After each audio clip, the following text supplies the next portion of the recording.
স্বাধীনতা দিবসে সাভারের জাতীয় স্মৃতিসৌধে শ্রদ্ধা জানাতে ঢল নামে সর্বস্তরের মানুষের। বিভিন্ন রাজনৈতিক, সামাজিক ও সাংস্কৃতিক সংগঠনের নেতাকর্মীরা শ্রদ্ধা জানান। এ সময় বিশিষ্টজনরা বলেন, ৪৮ বছরেও স্বাধীনতার কাঙ্ক্ষিত লক্ষ্য অর্জিত হয়নি। ক্ষুধা, দারিদ্র্যমুক্ত, উন্নত ও সমৃদ্ধ বাংলাদেশ করতে সকল রাজনৈতিক দলের সহাবস্থান জরুরি বলেও মনে করেন তারা। লাখো শহীদের রক্তের বিনিময়ে অর্জিত বাংলাদেশের স্বাধীনতা, আর এই স্বাধীনতা দিবসের প্রথম প্রহরে সর্বস্তরের মানুষের ঢল নামে সাভারের জাতীয় স্মৃতিসৌধে। মহান মুক্তিযুদ্ধে জীবন দেয়া জাতির শ্রেষ্ঠ সন্তানদের স্মরণে নির্মিত শহীদ বেদি বেলা বাড়ার সাথে সাথে ভরে ওঠে ফুলে ফুলে। যে শিশুটি এখনো হাঁটতে শেখেনি, বাবা মায়ের হাত ধরে সে এসেছে শহীদদের শ্রদ্ধা জানাতে। একে একে শ্রদ্ধা জানায় বিভিন্ন বিশ্ববিদ্যালয়, স্কুল কলেজের শিক্ষার্থীরা। স্বাধীনতার পরেও এই স্বাধীন দেশে এই গণতন্ত্রকে বারবার শৃঙ্খলাবদ্ধ করতে চেষ্টা করেছে বিভিন্ন সময়ের শাসকেরা, কিন্তু তারা পারেনি, কারণ ছাত্র জনতা সেটার প্রতিবাদ করেছে।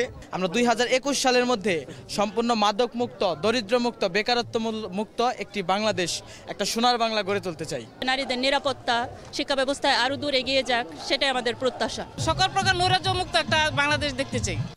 আইনজীবী, সাংবাদিক, চিকিৎসক, শিক্ষক, রাজনৈতিক নেতাসহ সবাই ছুটে এসেছেন স্বাধীনতা দিবসে সাভার স্মৃতিসৌধে।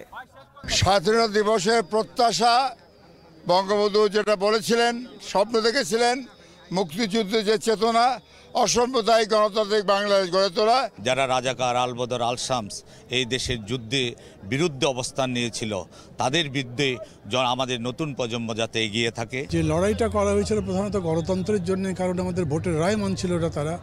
এখন গণতন্ত্র নাই, ভোট নাই। আমি আজকে এই চত্বরে আসবার পরে মনে হলো যে মানুষের পরিমাণও কম। স্বাধীনতার লক্ষ্য তো সংবিধানে লেখা আছে যে জনগণ ক্ষমতার মালিক। সেই মালিকানা থেকে যেই কেউ আমাদেরকে বঞ্চিত করে, তারা স্বাধীনতা বিরোধী কাজ করছে, সংবিধান বিরোধী কাজ করছে। তো আমাদেরকে সেটা রক্ষা করার জন্য ঐক্যবদ্ধ হলে কিন্তু আমাদেরকে কেউ বঞ্চিত রাখতে পারবে না।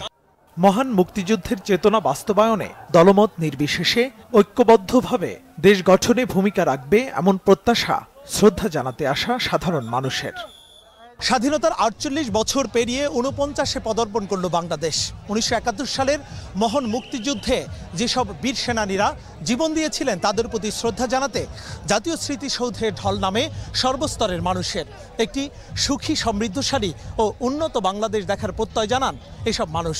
মুহিবুল্লাহ মুহিব, বাংলা ভিশন, সাভার স্মৃতিসৌধ, ঢাকা।